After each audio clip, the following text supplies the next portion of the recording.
Selamat Hari Gaji, selamat Hari Gaji, selamat Hari Gaji Nakama. Jangan lupa singgah Scoverto Hub. Dah boleh tukar dah geng, baju baru. Asyik baju sama je, segan kawan tengoknya. Design banyak ni, rugi ambil 3 lay je. Mau 5-6 lay, postage dah lah percuma kan. Belanjalah kawan-kawan sekali, apa ada hal. So jangan lupa singgah IG shop Scoverto Hub. Okay, link ada di ruangan description di bawah. What up gang, Malaysia, Indonesia, Singapura, Brunei. Assalamualaikum, it's your boy Kimi Scoverto and welcome back to my channel yang semestinya hanya akan membahaskan tentang Siri budak getah. Alright guys, so dalam video ni aku akan mendedahkan kepada korang spoiler lengkap untuk chapter 1044 nanti, dan kita akan menikmati sebuah show yang menarik dalam chapter review yang aku akan rilis pada hari Sabtu kalau manga keluar pada hari Jumaat. Alright guys, tanpa melengah-lengahkan masa lagi, jom let's proceed with the content. Tapi sebelum itu, kepada korang yang belum lagi subscribe, jangan lupa subscribe dan menekan bell notification button supaya korang tak ketinggalan video-video dari aku. Follow IG Kimi Scoverto untuk mendapatkan info terbaru daripada aku. Visit Shopee Scoverto Shop sekiranya anda berminat untuk dapatkan Umar Candy. Visit IG Scoverto Hub sekiranya korang berminat untuk dapatkan t-shirt One Piece yang sangat menarik. Design cukup hama gila menarik, rugi kalau korang tak grab segera. Ayo kita jadikan channel ini setanding dengan channel-channel juri yang ada di seluruh dunia. Say with me guys, ikut dong yang udah mau. Gembira sentiasa, badanku sehat dan kuat. Biar panas atau sejuk, ku bermain penuh minat. Didedahkan kepada kita bahawa chapter 1044 nanti akan berjudul Warrior of Liberation, dan di cover page Oda melanjutkan lagi ceritanya berkenaan sebuah side story yang membabitkan The Germa 66 yang mana akan memperlihatkan Niji dan Yonji bakal dibedah oleh adik-beradik Oven. Chapter kemudiannya akan bermula dengan Luffy yang dilihat berkata-kata, namun kita masih lagi belum dapat melihatnya secara dekat, dan the sound of the drums is getting louder. Ui, apa dah jadi ni? Aku dah kalah. Macam mana aku boleh bangkit pula? Tapi aku rasa macam hyper ni. Kata Luffy. Dan pada ketika Luffy sedang bercakap-cakap, kita dapat melihat dari jauh kilat hitam terkeluar dari tubuh Luffy. Kemudian scene beralih ke arah Zunisha yang masih lagi berada di belakang kapal World Government berhampiran perairan Wano Kuni. Dan Momo telah melihat ke arah bumbung Onigashima dan benar-benar sedih dan terketar-ketar. Kau kata Joy Boy, maksud kau Luffy tu Joy Boy? Kata Momo kepada Zunisha. Ui, meremang siot bulu tangkis aku. Kemudian Yamato mencelah. Ha? Betul ke tu yang Zunisha cakap? Kemudian scene beralih pula ke Pleasure Hall of the Left Brain Tower di mana kita dapat melihat Osome sedang merawat Sanji. Kemudian tiba-tiba Sanji bingkas bangun kerana dia seolah-olah dapat mengesan sesuatu, dan kemudian dia melihat ke atas, dan reaksi Sanji itu telah membuatkan Osome terkejut, dan Sanji berkata, Luffy? Kemudian scene beralih ke live floor di mana aliansi Luffy juga merasakan sesuatu dan membuatkan mereka melihat ke atas. Kid, Law dan Hyogoro. Apa? Tanya Kid. Ha? Adakah itu Mugiwara no Hito no Mi ni kah? Dah jadi panjang sikit geng. Dan Marco juga dapat merasakan sesuatu dan memberitahu kepada kedua-dua Nami dan Tama yang terlihat menangis dan berpelukan.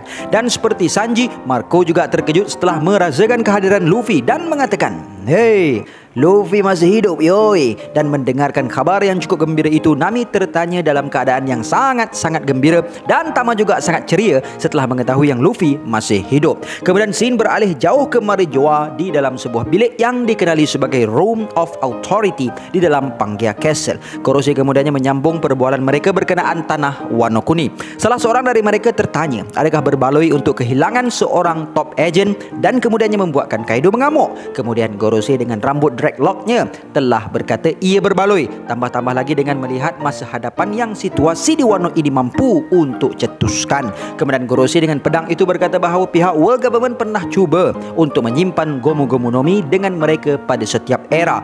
Namun entah macam mana, Devil Fruit tersebut sentiasa berjaya memikirkan cara untuk melarikan diri, dan begitulah yang berlaku selama 800 tahun sehingga ke sekarang. Kemudian Gorosei dengan janggut panjang berkata yang Devil Fruit itu cuba untuk melarikan diri dari mereka. Kemudian Gorosei dengan sopaknya di dahi berkata ia sangat munasabah kerana seperti mana yang kita tahu, Devil Fruit Zoan memiliki minda mereka yang tersendiri. Tambah lagi Devil Fruit itu pula memiliki nama dewa, dan nama lain bagi Gomu-Gomu no Mi adalah Hito-Hito no Mi Mythical Zoan model Nika. Ketika Gorosei mendedahkan perkara tersebut di dalam sebuah double page yang cukup majestic, dan kita dapat melihat siluet Luffy dengan bulan di bahagian belakangnya, dan siluetnya sangat mirip dengan Nika. Dan walaupun kita hanya melihat siluet Luffy yang sedang gelak dengan suara gendang berterusan di palu, dan Luffy pun tertawa. Ini sebenarnya momen yang pada aku macam Oda dia nak reflect betapa dia sekarang tengah bergelak sakan dengan editor dia, pasal dia berjaya prank satu dunia selama 20 tahun. Gila, epic prank siut. Kemudian scene beralih ke arah Gorosei yang sedang bercakap-cakap sambil kita dapat menyaksikan close up siluet Luffy yang sedang bergelak, dan Gorosei di situ mendedahkan bahawa tubuh Zoan Nika ni memiliki property of rubber dan mampu untuk bertarung seperti apa yang dia mahukan, dan memberikan senyuman ke mana sahaja dia pergi. Dan dia adalah pahlawan kebebasan dan juga dikenali sebagai Nika, the Sun God. Habislah lepas ni Who's Who dengan King akan join Luffy lah lepas ni. Silap-silap Kaido pun join. Semua pirate lah join Luffy ni. Senang cerita. Raya yang setahun sekali disambut ni pun bergaduh bertumbuk lah kalau bos tak bagi cuti balik. Ini pula 800 tahun tunggu. Bodoh lah mana-mana lanun kalau tak join Luffy, ya tak? Dan Gorosei itu menambah lagi bahawa dengan awakeningnya akan memberikan tubuh getahnya lebih kekuatan dan kebebasan, dan dikatakan bahawa Devil Fruit tersebut adalah Devil Fruit paling tak masuk akal dalam dunia. Kemudian scene beralih ke bahagian Treasure Hall di Aras 2 di dalam istana Onigashima, dan kelihatan Orochi masih terperangkap dan merayu-rayu kepada Hiyori untuk menanggalkan jarum Sea Stone yang ditusuk Hiyori dan mengajak Hiyori untuk lari bersama-sama. Kemudian Hiyori berkata bahawa bapa dia telah mengotakkan janjinya, sedangkan Kaido dan Orochi tidak, dan telah menari selama 5 tahun dalam kehinaan, malah menahan 1 jam dididih namun dia sentiasa tertawa. Kemudian kita dapat lihat flashback singkat antara Oden dan Hiyori. Malah aduh, tak ada. Tak boleh baca apa ni. Sedih tu, serius. Malas aku nak cakap. Nantilah dalam chapter review aku bacakan dan ceritakan. Sebab siut Allah. Kemudian ketika Hiyori ingin membalas dendam di atas kematian ayahnya, Kazenbo yang mengecut sebelum ini telah datang kepada Orochi membuatkan Orochi berasa lega dan terselamat.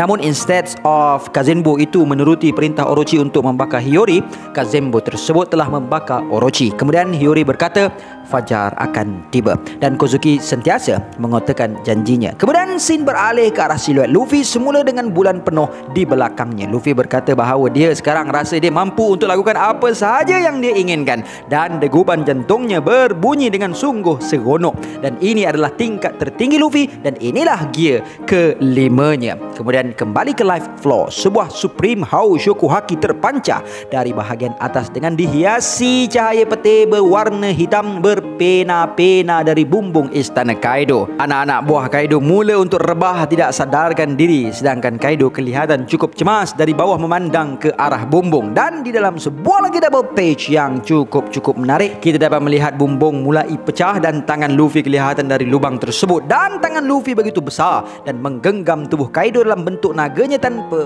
sebarang masalah, dan semua yang melihat menjadi sangat-sangat terkejut. Kid, Chopper, Luffy kemudiannya menarik Kaido ke atas sambil kita dapat melihat mata Kaido tersembul macam cerita kartun, dan menarik Kaido dengan mudah ke atas bumbung. Luffy kemudiannya meningkatkan muscle massnya dan mula memutar-mutarkan tubuh Kaido dengan liarnya, membuatkan mata Kaido sekali lagi tersembul macam kartun. Luffy kemudiannya berhenti berpusing dan mula menghempas-hempas tubuh Kaido ke depan dan ke belakang ke tanah, sehinggalah Luffy melepaskan Kaido. Kaido kemudiannya bangun dalam keadaan pening dan benjol di kepalanya, dan bintang-bintang berpusing di atas kepala dia again macam kartun. Dan Luffy tak boleh berhenti bergelak ketawa. Kemudian Kaido berterima kasih kepada Luffy kerana masih hidup dan menyembur Luffy dengan bolo breath-nya. Boring lah Kaido. Teknik sama tak habis. Orang dah jadi dewa dah, kodok kat situ lagi. Luffy kemudiannya melihat bola breath Kaido menuju ke arah dia. Mata Luffy tersembul keluar, lebih besar dari Kaido, macam cerita demas. Dan Luffy menggenggam tanah dengan tangannya dan meregangkan tanah tersebut, membuatkan tanah itu berubah menjadi getah. Bola breath Kaido itu kemudiannya terlantun semula ke arah Kaido dan menghasilkan ledakan yang besar. Dan kita kemudiannya dapat melihat tubuh Luffy dengan jelas. Tubuh Luffy sama macam biasa, namun baju Luffy bertukar menjadi warna putih. Rambut dia nampak berapi dan sekeliling tengkuk dia sampailah ke ketiak macam bentuk gear 4. Dan kening Luffy sekarang kerinting sama macam Sanji. Dan gear 5 akhirnya secara rasminya diperkenalkan. Dan Luffy dilihat bergelak ketawa tanpa henti. Aduh, aku tak boleh bayang tu. Gila lah Oda ni. Mesti dia melukis pun sambil bergelak juga ni.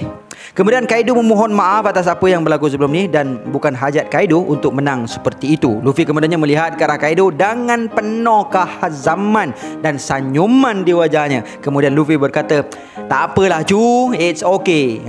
Jom kita settle. Dan chapter pun tamat. Lama memang terpower chapter ni. Paling the bomb. Satu benda je aku tertanya, macam manalah reaksi Mugiwara crew lepas ni, lepas tahu yang Devil Fruit Luffy is Nikanomi, brother. Yelah, memang yang cerita pasal Devil Fruit Luffy tu Gorosei, tapi for sure akan ada juga yang dekat-dekat situ yang tahu pasal tu. Nak Yamato, dah pun Zunisha kan. Tu baru crew Luffy. Bartolomeo aku rasa terus mati kot, terus meninggal. Dek kerana tak boleh nak terima senpai dia terlalu OP. Dan akhirnya kat sini aku macam dah faham game Oda. Aku macam dah tira lah macam mana nak buat teori tau.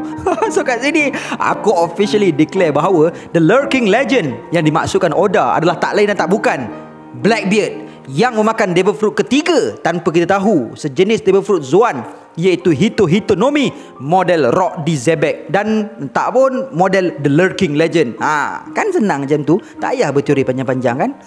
So guys, settle sudah full spoiler. So jom kita sama-sama nantikan chapter review yang aku akan upload lepas chapter keluar nanti. Okay, so gang, that is all I have untuk perkongsian kali ni. And until then my gang, there is no God except Allah. Assalamualaikum warahmatullahi